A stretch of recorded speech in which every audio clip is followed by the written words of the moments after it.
تو محترم حضرات، ہم بغیر کسی تاخیر کے ہمارے اس ڈیبیٹ کو شروع کرتے ہیں. تو میں ڈاکٹر صاحب سے گزارش کروں گا کہ اپنا سوال شروع کریں. میں نہیں مانتا کہ کوئی خدا واقعی موجود ہے.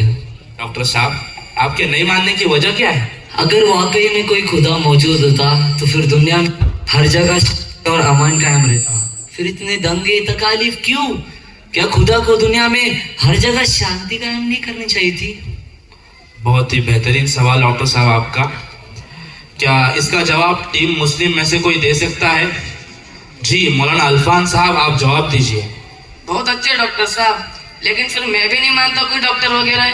کیا میں آپ کے سامنے بیٹھا ہوں؟ دیکھیے، اگر دنیا میں ڈاکٹر ہوتے تو کوئی بھی بندہ بیمار نہ ہوتا. اس میں تو ان لوگوں کی غلطی ہے نا جو ڈاکٹر کے پاس نہیں جاتے. بالکل صحیح. جس طرح دنیا میں بیماریاں موجود ہیں، اس کا مطلب یہ تو نہیں نا کہ دنیا میں ڈاکٹرز نہیں ہیں، بس لوگ ڈاکٹرز کے پاس نہیں جاتے. اسی طرح خدا موجود ہے، لیکن لوگ خدا کی طرف رجوع نہیں کرتے، اس لیے دنیا میں فساد اور مشکلات آتے ہیں. کیا بات ہے مولانا عرفان صاحب، بہت ہی مدلل جواب دیا آپ نے.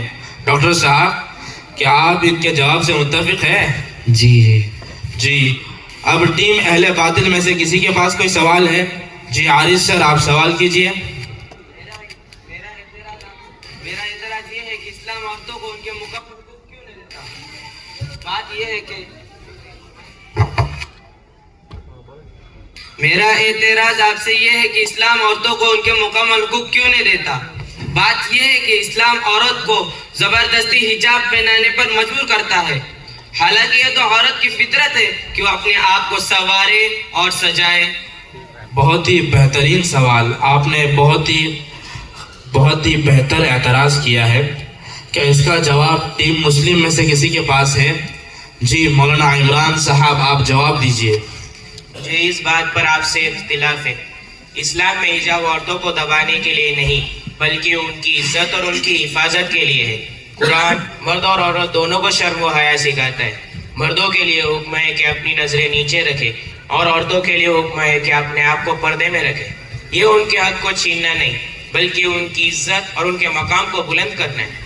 آج بھی لاکھوں عورتیں اپنی مرضی سے حجاب پہنتی ہے اور اسے اپنی پہچان اور اپنی آزادی سمجھتی ہے. تو اب میرا آپ سے یہ سوال ہے، کیا عورت کا حق صرف اپنے جسم کی نمائش کرنا ہے یا حیا بھی کوئی چیز ہونی چاہیے؟ لیکن یہ تو عورت کی فطرت ہے نا کہ اپنے آپ کو سنوارے سجائے. کیا اسلام غیر فطری مذہب ہے؟ جی نہیں. عورت کا اپنے آپ کو سنوارنا فطری بات ہے. اسلام بھی اسے منع نہیں کرتا، بلکہ اسلام کہتا ہے کہ عورت اس کے شوہر اور اس کے گھر والوں کے لیے خوبصورت بنے. لیکن اسلام یہ بھی چاہتا ہے کہ عورت کو اس کے جسم کے لیے نہ پرکھا جائے. حجاب اس توازن کو قائم کرتا ہے کہ عورت نجی محفل میں یعنی ذاتی محفل میں خوبصورت بنے، مگر سب کے سامنے حیا کے ساتھ رہے. تو اب میرا آپ سے یہ سوال ہے، کیا خوبصورتی ہر جگہ دکھانی چاہیے یا سمجھداری سے صحیح موقع پر دکھانی چاہیے؟ کیا حجاب عورتوں کو تعلیم حاصل کرنے سے نہیں روکتا؟ نہیں، حجاب کا تعلیم سے کوئی تعلق نہیں. اصل قرآن کا پہلا لفظ ہی اقرا یعنی پڑھو ہے. اسلامی تاریخ میں کئی عظیم خواتین عالمہ اور استانیہ تھی جو حجاب پہن کر پڑھتی اور سکھاتی بھی تھی. مثال کے طور پر سب سے پہلی حضرت عائشہ رضی اللہ عنہا، جنہوں نے ہزاروں مرد اور عورت کو علم سکھایا. دوسری فاطمہ الفہری، جنہوں نے دنیا کی پہلی یونیورسٹی قائم کی. آج بھی لاکھوں مسلمان خواتین ڈاکٹر، وکیل اور پروفیسر ہیں اور ساتھ میں حجاب بھی پہنتی ہے. لہٰذا اگر کہیں ایک حجاب پہننے والی عورت کو روکا جاتا ہے تو وہ کلچر کی وجہ سے، اسلام کی وجہ سے نہیں. تو اب میرا آپ سے یہ سوال ہے، کیا ایک حجاب پہننے والی عورت تعلیم حاصل کرنے میں کامیاب ہو جائے تو تب بھی آپ کہیں گے کہ یہ رکاوٹ ہے؟ نہیں نا، بالکل نہیں. تو ہم اس بات پر متفق ہیں کہ حجاب کوئی رکاوٹ نہیں. اصل مسئلہ دین کو غلط سمجھنا ہے. اسلام کی اصل روح عورت کو تعلیم بھی دی گئی ہے اور عزت بھی. ایسا اسلام نے ہرگز نہیں کہا ہے کہ ایک عورت بازار نہیں جا سکتی، ایک عورت دفتر نہیں جا سکتی، ایک عورت پروگرام میں نہیں جا سکتی، ایک عورت کانفرنس ہال میں شرکت نہیں کر سکتی، ایک عورت ڈاکٹر، پائلٹ، انجینئر یا سائنسدان نہیں بن سکتی. سب کچھ کر سکتی ہے. اسلام کو عورت نے کبھی بھی منع نہیں کیا. اب آتے ہیں پردے کے مفہوم کی طرف. پردے کا مطلب یہ ہے کہ صرف گھر میں رہا جائے چار دیواری کے اندر. اگر چار دیواری میں ہی رہنا ہوتا تو پردے کی ضرورت ہی نہ ہوتی. پردے کا مطلب یہ ہے کہ عورت چار دیواری سے باہر نکلے مگر باوقار انداز میں. کیا بات ہے مولانا عمران صاحب, آپ نے بہت ہی تفصیلی جواب پیش کیا. کیا آپ دونوں کو ابھی بھی پردے سے اعتراض ہے؟ جی نہیں. تو ٹھیک ہے, ہم اپنے ڈیبیٹ کے اگلے سوال کی طرف بڑھتے ہیں. کیا ٹیم اہل باطل میں سے کسی کے پاس سوال ہے؟ جی آپ سوال کیجئے.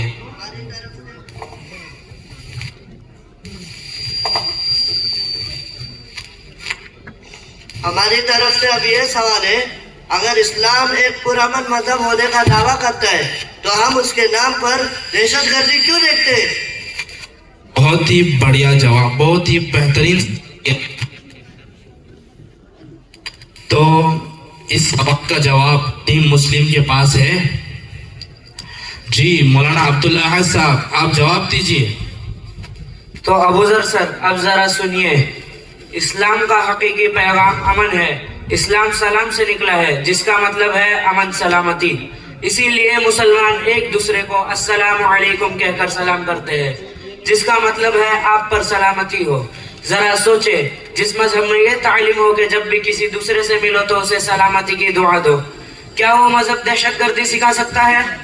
اللہ تعالیٰ قرآن میں فرماتے ہیں, من قتل نفسا بغیر نفس او فساد فی الارض فکأنما قتل الناس جميعا.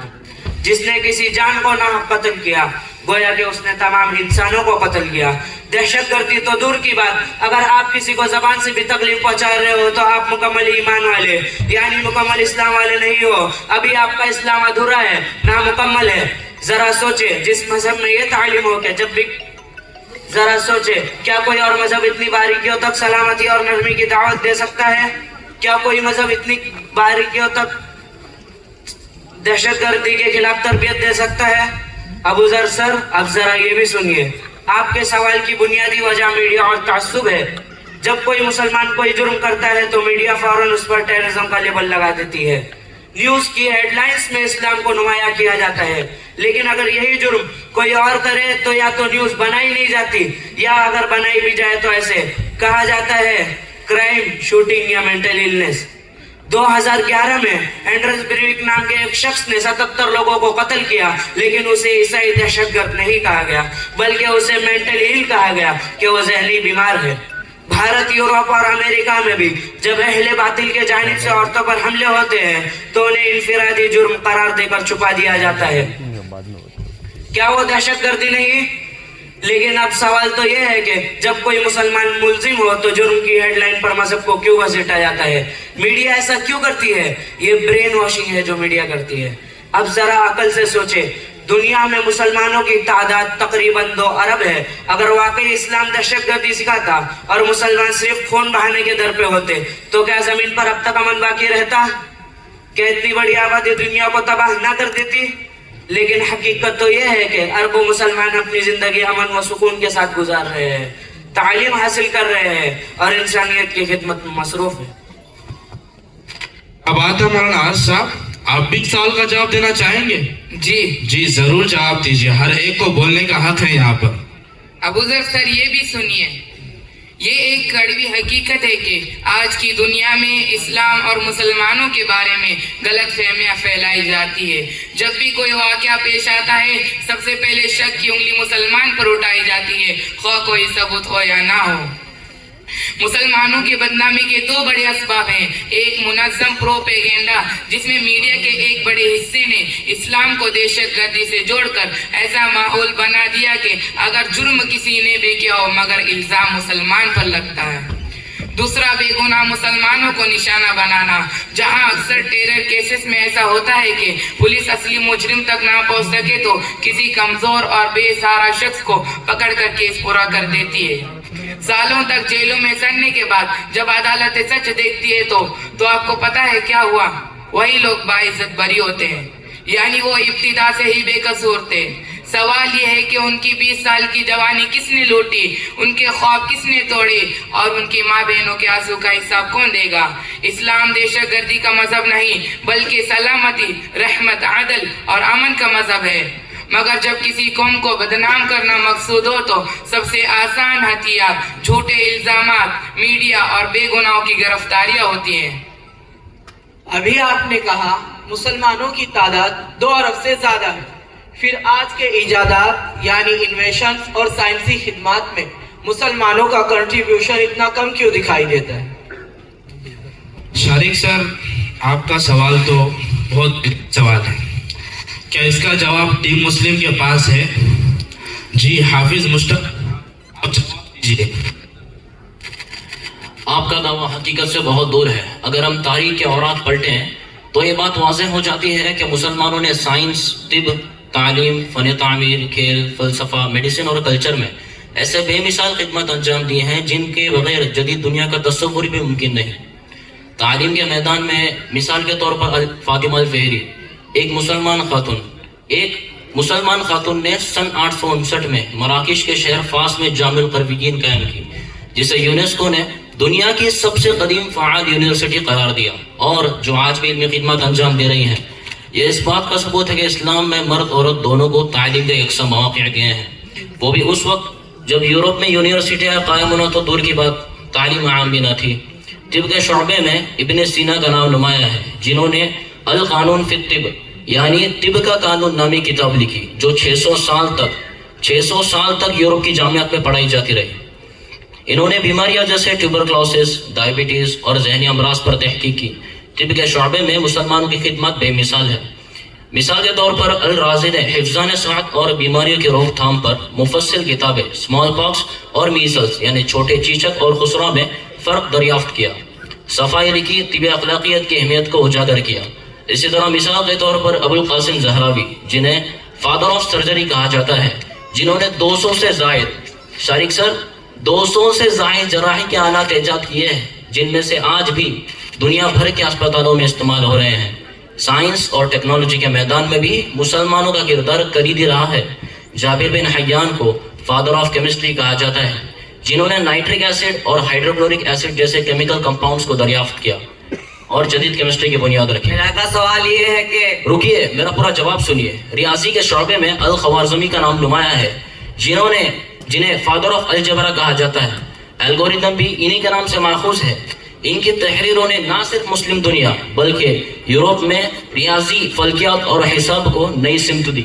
ان کے بغیر کمپیوٹرز اور جدید ٹیکنالوجی ممکن نہیں۔ ابن ہیشم نے فادر آف آپٹکس کے اصول وضع کیے، اور کیمرہ ابن ہیشم کو بصریات کا بانی کہا جاتا ہے۔ انہوں نے انسانی آنکھ کے کام کرنے کے اصولوں کو وضع کیے۔ عباس ابن فرناس 9ویں صدی میں سب سے پہلے مسلمان سائنسدان تھے۔ انہوں نے پرواز کے تجربے کیے۔ انہوں نے ایک اڑنے والی مشین ڈیزائن کی اور چند منٹ کے لیے ہوا میں اڑنے میں کامیاب بھی رہے۔ یہ تجربہ رائٹ برادرز سے کئی صدیوں پہلے ہی کیا گیا تھا۔ ایسٹرونومی، میتھمیٹکس جو ملاحوں اور مسافروں کے لیے رہنمائی کا ذریعہ، مسلمانوں نے جدید لیبس قائم کی، اور فلکیہ جدوں نے ایسٹرونومیکل ٹیبلز بنائے۔ ڈیسیمل زیرو کو مسلمانوں نے یورپ تک پہنچایا، اور معروف مسلمان ریاضی دان عمر خیام نے کیلنڈر میں ایسی اصلاح کی جو جولین کیلنڈر سے زیادہ درست تھی۔ تو شارق سر، ابھی بھی آپ کی پیاس نہیں بجھی ہوگی تو اور سنیے۔ فن تعمیر اور فنون لطیفہ یعنی آرکیٹیکچر اور آرٹس میں بھی مسلمانوں کی خدمات قابل ذکر ہے۔